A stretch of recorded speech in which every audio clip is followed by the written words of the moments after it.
이 땅에 영원한 만족이라는 것 자체가 없어요. 이 땅에는.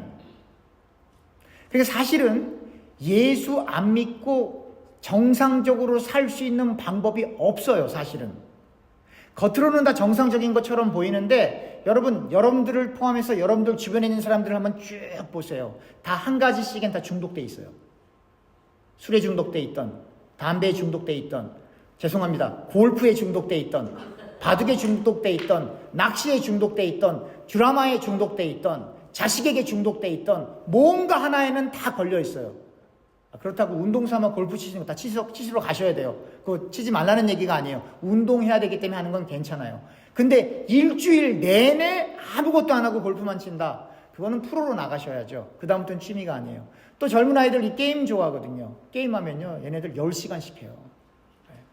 남자애들은요, 그 게임만 하는 게 아니라 거기에 또 커뮤니케이션 할 수 있는 툴이 있어서 그거를 해야 숙제도 얘기하고, 그거를 해야 학교 얘기도 하고, 그거를 해야 네트워크 형성되는 거예요. 그게 하이스쿨, 미들스쿨 애들이 다 똑같아요. 남자애들은. 여자애들은 조금 달라요. 그러니까 부모가 컨트롤 안 해주면 보통 일이 아니고, 그렇게 게임 좋아하면 만약에 그러면 프로게이머 시키면 돼요. 그러나 프로게이머에서 성공하는 사람이 퍼센테이지가 되게 작아요. 그죠? 그러니까 결국은 예수를 안 믿고 이 땅에 행복이 없는데, 이 땅에서 행복해 보았다고 아무리 발버둥 치면 가보라 이 말이에요. 거기 행복 없다니까요. 또 주님 없이 다 정상적으로 사는 것 같은데 그렇지 않다고요. 여러분, 기독교가 왜 문제냐? 여러분, 오늘 성경에 바울은 이렇게 고백을 합니다. 오늘 성경 본문 한번 읽어볼까요? 20절. 나의 간절한 기대와 소망을 따라 아무 일에든지 부끄러워하지 아니하고 지금도 전과 같이 온전히 담대하여 살든지 죽든지 내 몸에서 그리스도가 존귀하게 되게 하려 하나니. 그러니까 내 몸에 그리스도가 계신데 내 안에서 그리스도가 존귀케 되는 게 바울의 인생의 목적이에요. 이유예요. 삶의 동기고. 저 멀리 계신 하나님, 하늘나라에 계신 예수가 아니고 나 바깥에 있는 저 예수가 아니라 내 안에 예수가 있는데 그 예수가 내 안에서, 내 몸에서 존귀케 되는 게 내 삶의 이유예요. 여러분들도 그렇습니까? 여러분, 예수 믿으면 성령이 우리 안에 내주하신다는 건 믿기는 믿고 계십니까? 네. 여러분들과 제 안에 예수가 있어요. 근데 문제는 우리 안에 예수가 있음에도 불구하고 누군가를 미워한다 이 말이에요. 내 안에 예수가 있음에도 불구하고 시기한다 이 말이에요. 있을 수 없는 일이에요, 여러분. 내 안에 예수가 있는데 내 삶의 목표가 예수가 내 몸에서 존귀케 되는 것인데 엉뚱한 데 가고 잘못된 거 바라보고 미워하고 시기하고, 그건 내 안에 예수가 있다라고 하는 걸 인지하지 못하는 상태거든요. 다시 말하면 불신앙의 상태예요. 그러면 어떤 분이 그러겠죠. 그러면 불신앙의 상태에서도 예배 드릴 수 있나요? 예! 불신앙의 상태에 있던 종교 지도자들이 예수를 십자가에 못 박았잖아요, 여러분. 그 당시 그 일반 유대교인들이 봤을 때 예수를 십자가에 못 박았던 사람들은 오늘날로 치면 목사 장로예요. 쉽게 얘기하면 가장 예수를 잘 믿는다라고 얘기했던 사람들, 그 당시 가장 야훼 하나님을 가장 잘 믿는다고 했던 그 사람들이 예수를 십자가에 못 박았어요. 이게 뭘 얘기하는 거예요? 바울의 그 삶의 이유가 내 몸에 그리스도가 존귀케 되는 겁니다. 근데 우리는 여전히 예수를 믿는다면서 용서하지 못하겠대. 저 사람만 보면 막 속이 안 좋대, 밉대, 싫대. 그러면 정말 성경이 물어보는 거예요. 제가 물어보는 게 아니라 성경이 여러분들에게 물어보는 거예요. 당신 안에 예수가 있어?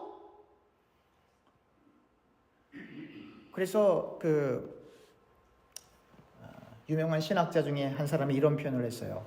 하나님의 부재, 하나님이 희미해진다. 무슨 얘기냐면 다 예수 믿고 교회 오지만 실제로 하나님이 그 안에 없기 때문에 다툼과 시기와 분냄과 당쟁과 미움이 가득 찬다라고 21세기 교회를 비판했던 거죠. 그분 소천하셨어요. 여러분, 바울의 목적은, 바울의 삶의 이유는 그의 몸 안에서 그리스도가 존귀하게 되는 거예요. 그리고 나서 21절에 이렇게 표현합니다. 이는 내게 사는 것이 그리스도니 죽는 것도 유익함이라. 오늘날 신자들은 뭐라고 얘기합니까? 제가 칼럼에도 썼어요. 그래도 뭐니 해도 머니지, 돈이지. 그죠? 아무리 돈 있으면 뭐해? 건강이지. 돈 잃고 건강 잃으면 다 잃는 거지. 맞는 말이에요. 현실에서는. 그러나 그 안에 예수가 있는 사람은, 바울이 뭐라고 얘기합니까? 이는 내게 사는 것도 그리스도니 죽는 것도 유익함이라. 죽어도 좋다 이 말이에요. 누구를 위해서? 예수를 위해서. 그러니까 멀리 갈 것 없이 우리 주변에는 다 가짜들만 있다고 생각하면 돼요. 뭔 기독교인이고 뭔 목사, 장로, 권사고 뭐 집사고 다 필요 없다니까요. 딱 하나 보면 되는 거예요. 성경은 간단해요. 또 하나 제가 성경이 뭘 얘기하나. 여러분 딱 오늘 며칠입니까? 5월 5일이죠. 2024년 5월부터 시작해서 너무 멀리 갈 것도 없고 너무 조금 갈 것도 없어요. 딱 1년만 돌이켜보세요. 1년만. 2023년 5월 5일부터 오늘까지 바울처럼 어디 나가서 전도하러는 안 다녔어도, 그렇죠? 바울은 특별하게 부름받은 사람이에요. 바울은 장가도 안 가고, 그러니까 장가 안 갔으니까 아이도 없고 가족도 없으니까 바울은 그야말로 복음 전하다가 빨리 죽고 싶은 사람이에요. 이따가 여기 본문에 다 나와요. 바울은 빨리 주님 품에 안기는 게 소원이었던 사람이에요. 그래서 이렇게 복음 전하면 죽을 줄도 아는데 그냥 복음 전한 거예요. 이렇게 복음 전하면 잡혀가는지 아는데도 전한 거고, 이렇게 잡혀가서 로마의 감옥에 들어가면 목배임 당하는 것도 아는데 그냥 끝까지 가는 거예요. 누구 빨리 만나고 싶어서? 주님 빨리 만나고 싶어서. 여러분들의 딸이 만약에 그런 남자하고 결혼하겠다면 결혼 허락하겠어요? 여러분들의 딸이 바울과 같은 남자하고 결혼하겠다면 결혼 허락하겠냐고요? 이 보통 얘기가 아니에요. 여러분들이 아들이 갑자기 그렇게 하겠다 그러면 그냥 하라고 하겠어요? 그러니까 바울은 특별하게 부름을 받은 거예요. 그 사역을 위해서. 바울의 소원은 빨리 이 땅을 지나가고 싶은 거예요. 주님 품에. 근데 우리는 뭐라고 얘기합니까? 그래도 돈이 있어야 되고 건강이 있어야 되고. 그러니까 이 기독교의 문제는, 초대 기독교를 이끌고 창시했던 사람들은 예수 그 자체 안에서 기쁨과 만족과 행복이 있었어요. 근데 21세기 교회는 뭐냐면 예수를 통해서 세상 바깥에 있는 기쁨과 행복, 내가 원하는 기쁨과 행복을 추구하고 싶은 거예요. 그걸 우상이라고 하는 거예요. 그래서 아무리 교회 와서 이렇게 예배를 드려도 어떤 사람은 예배를 드리고 있지만 어떤 사람은 우상 숭배하고 있는 거예요. 여러분 아시겠습니까? 그래서 껍데기를 갖고 평가할 수가 없는 거예요. 우리는 몰라요. 그래서 제가 늘 강조하는 거예요. 우리는 누구도 평가할 자격도 안 되고 주제도 안 됩니다. 같은 먼지를 어떻게 평가하고 정죄하고 비판합니까? 그럴 주제가 안 되는 인간들이라고요. 모두가 똑같이. 저도 마찬가지고. 모두가. 그렇기 때문에 여러분들과 제가 해야 될 일은 사랑이에요. 사랑. 여러분 구약하면 대부분 다 막 사람을 얼머매고 막 무섭게 하고 말씀 안 들으면 지옥 가면 이런 식으로 얼머매고 있는 것 같지만, 여러분 10계명 하나만 보세요. 1계명부터 4계명까지는 딱 한마디로 줄이면 하나님 사랑이에요. 6계명부터 10계명까지 딱 한마디면 이웃 사랑이에요. 다시 말하면 이 계명이 말하고 하는 진의는 사랑이에요. 사랑하자. 사랑하려면 당연히 용서해야 되는 거예요. 용서하지 않고는 사랑할 수가 없어요. 그러니까 율법의 진의가 사랑인데 구약시대에 또 살았던 제사장들과 사람들은 그 진의를 다 밀어버리고 다 정죄했단 말이에요. 너 죄졌어? 너 현장에서 가늠하다 죄졌지? 돌로 쳐 죽였다고요. 너 부모님에게 불효했지? 돌로 쳐 죽였다고요. 그게 탕자의 비유가 그렇고, 예수님께서 현장에 가늠하다 잡힌 여자에게 죄 없는 사람이 돌 던져라. 근데 그 율법을 이루시는 예수께서 그럼 죄 없는 사람 돌 던져봐. 아무도 돈 던질 수 있는 사람이 없다 이 말이에요. 다시 말하면 율법이라고 하는 거는 아무도 지킬 수 있는 사람이 없기 때문에 내가 십자가 지러 왔어. 그 메시지거든요. 이건 전부 다가. 다시 말하면 율법의 그 진의가 인간을 꽁꽁꽁 이렇게 매갖고는 말 안 들으면 지옥 갑니다. 목사 말 안 들으면 저주받아요. 장로 말 안 들으면 큰일 납니다. 이런 게 아니고 용서하세요. 사랑하세요. 하나님은 사랑이라. 용서할 수 있을 만한 사람을 용서하는 건 누가 못하냐? 성경이 말하는 거예요. 자기 자식에게 잘해주는 거는 누가 못하냐? 깡패들도 자기 자식에겐 잘해준다. 이렇게까지 얘기를 하는 거예요. 쉽게 얘기하면 오늘날로 21세기 말로 바꿔서 패러디해서 말을 하면. 그러면 용서하기 어려운 사람을 용서하는 것이 하나님 뜻이라 이 말이에요. 그래서 자기 부인이 우리에게 요구되는 거예요. 자기 부인이. 제가 늘 강조하잖아요. 하나님께서 아브라함에게 아들 바쳐. 그게 아들 바치라는 얘기가 아니에요. 너 바치라는 얘기예요. 예수님께서 나를 따르려면 너를 부인하고 너의 십자가를 지고 나를 따르라. 같은 맥락이에요. 왜냐하면 아브라함에게 독자 아들 이삭은 그의 전부이기 때문에, 자기의 분신이기 때문에. 그래서 그 아들을 바치라는 건 너를 포기하라는 얘기거든요. 주님께서 오늘도 똑같이 부르시는 거예요. 12제자를 불렀던 그 예수님께서 우리에게 똑같이 부르시는 거예요. 너는 신앙생활을 저 군중들처럼 그렇게 엑스트라로 왔다 갔다 예배드리고 그냥 끝나는 존재로 신앙생활하다가 지옥 갈래? 아니면 네 자신을 너는 부인하기 힘들지만 주님께 기도하며 용서하며 배려하며 사랑하며 한번 주의 길로, 그게 좁은 길이고, 좁은 길이 왜 좁은 길이냐? 내가 가기 싫은 길을 가야 하기 때문에 좁은 길이에요. 우리의 육신이 반대하는 길이기 때문에 좁은 길이에요. 내가 원하는 그 길이 아니기 때문에, 그러나 그게 주님 뜻이기 때문에 가기 때문에 그게 좁은 길이고 십자가의 길이거든요. 한번 그렇게 해보지 않겠니? 주님께서 우리를 그렇게 부르시는 거예요. 근데 우리는 뭐라고 답변합니까? 네, 그렇게 하겠습니다. 이것만 빼고요. 주님께서 말씀하시는 거예요. 그거를 빼야 된다라고 하는 거예요.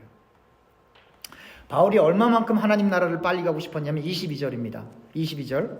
그러나 만일 육신으로 사는 이것이 내 일의 열매일진데 무엇을 택해야 할지는 나는 알지 못하노라. 23절. 내가 그 둘 사이에 끼었으니 차라리 세상을 떠나서 그리스도와 함께 있는 것이 훨씬 더 좋은 일이라. 그렇게 하고 싶으나 내가 육신으로 있는 것이 너희를 위하여 더 유익하리라. 내가 살 것과 너희 믿음의 진보와 기쁨을 위하여 너희 무리와 함께 거할 이것을 확실히 아노니. 그러니까 바울은 심중에 빨리 주님께로 가고 싶은 거예요. 그런데 바울은 늘 고민하고 늘 걱정하고 늘 근심했던 그런 게 있었는데, 그게 뭐냐면 교회예요. 교회. 교회를 보면 늘 답답했어요. 늘, 죄송합니다, 바울 표현을 그냥 있는 그대로 옮기면 교회는 늘 다퉜고 늘 문제가 있었고, 재정적인 스캔들, 이성의 스캔들, 법정 소송, 이단들, 우상숭배, 그리고 성찬식으로 인한 어떤 만용과 남용, 기타 등등의 문제가 교회 안에 늘 넘쳤어요. 그러니까 바울이 그러잖아요. 부모가 자식을 사랑하면 자식을 너무너무 사랑하고, 근데 그 자식이 잘 살고 정말 행복하게 훌륭하게 살면 문제가 아닌데, 자식이 아프면 부모는 죽을 때 눈이 안 감겨요. 누구 때문에?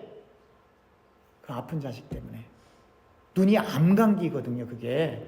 그러니까 바울이 그 심정인 거예요. 그래서 바울이 뭐라 그래요? 자기 결혼도 안 했으니까 디모데 같은 경우는 내가 믿음으로 나온 내 자식이라 그러잖아요.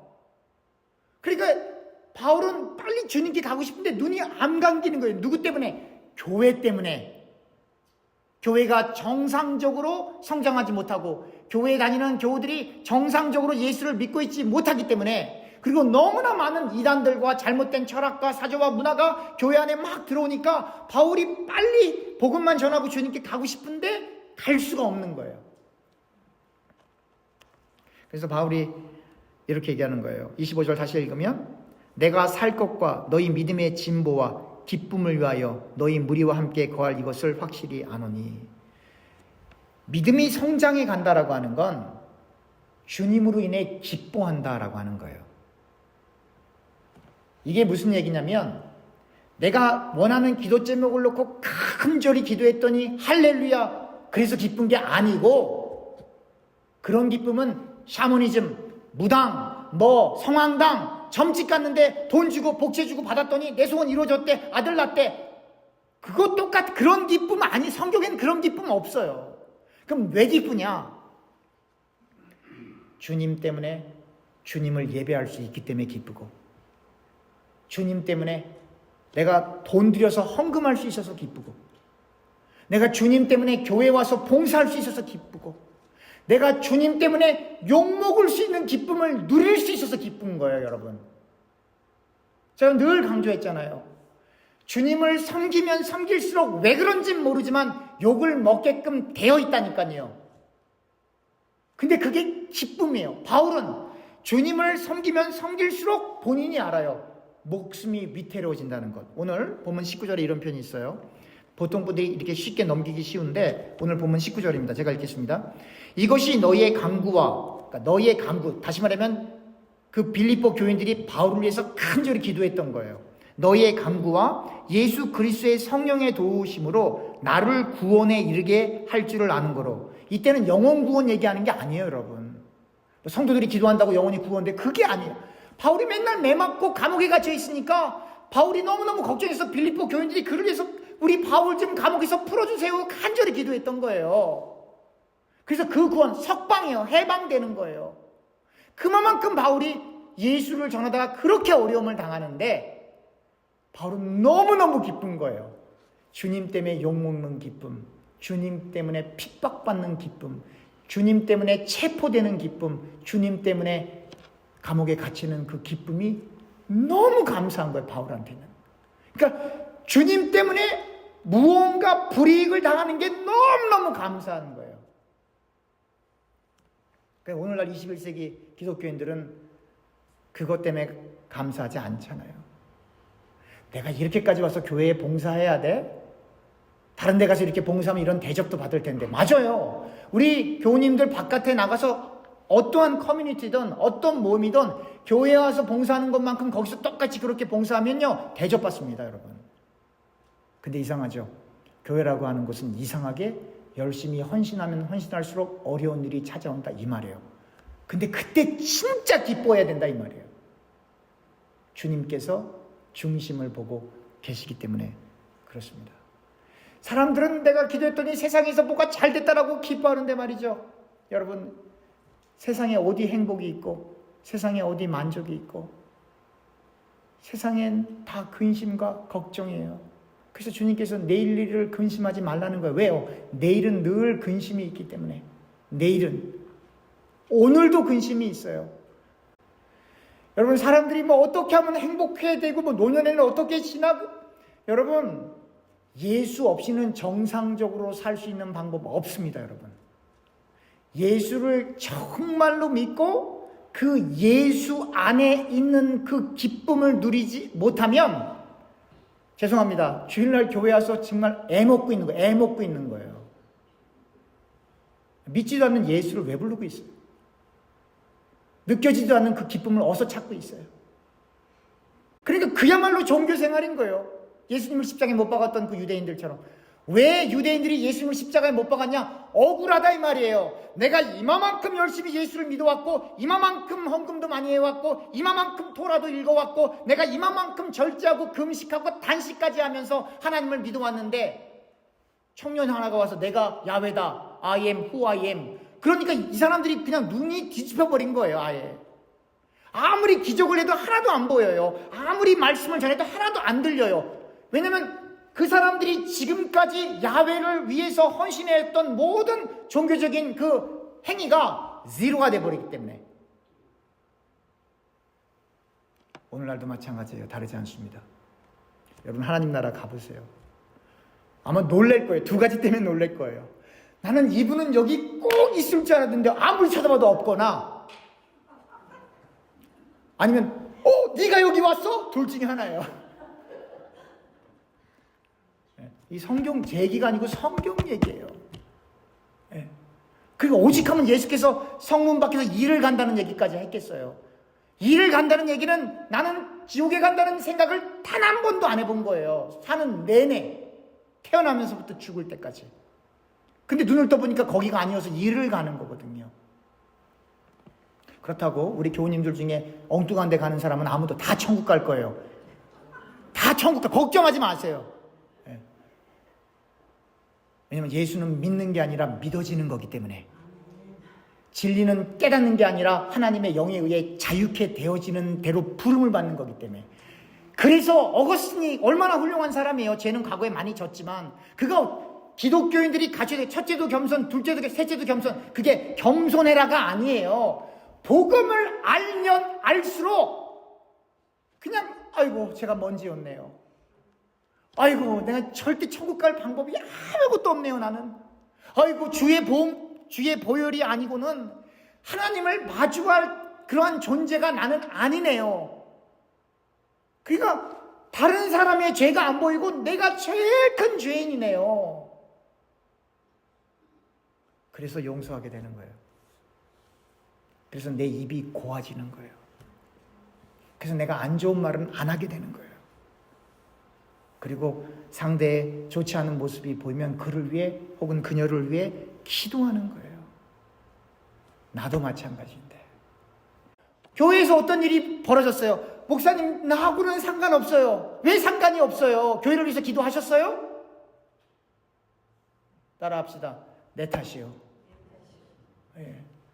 그게 내 탓이에요. 여러분들과 제 탓이에요. 누구 탓이 아니에요. 누가 잘했고 못했고가 아니에요. 다 우리 탓이에요. 내 탓이에요. 우리가 깨어서 기도하지 못해서, 우리가 더욱 주님을 사랑하지 못해서, 우리가 하나님 중심적으로 사고하거나 생각하지 못해서.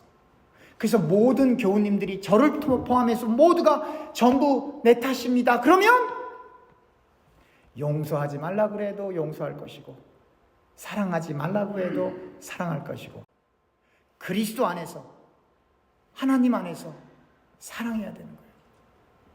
말씀을 맺겠습니다. 율법은 그 진의가 서로 사랑하라예요.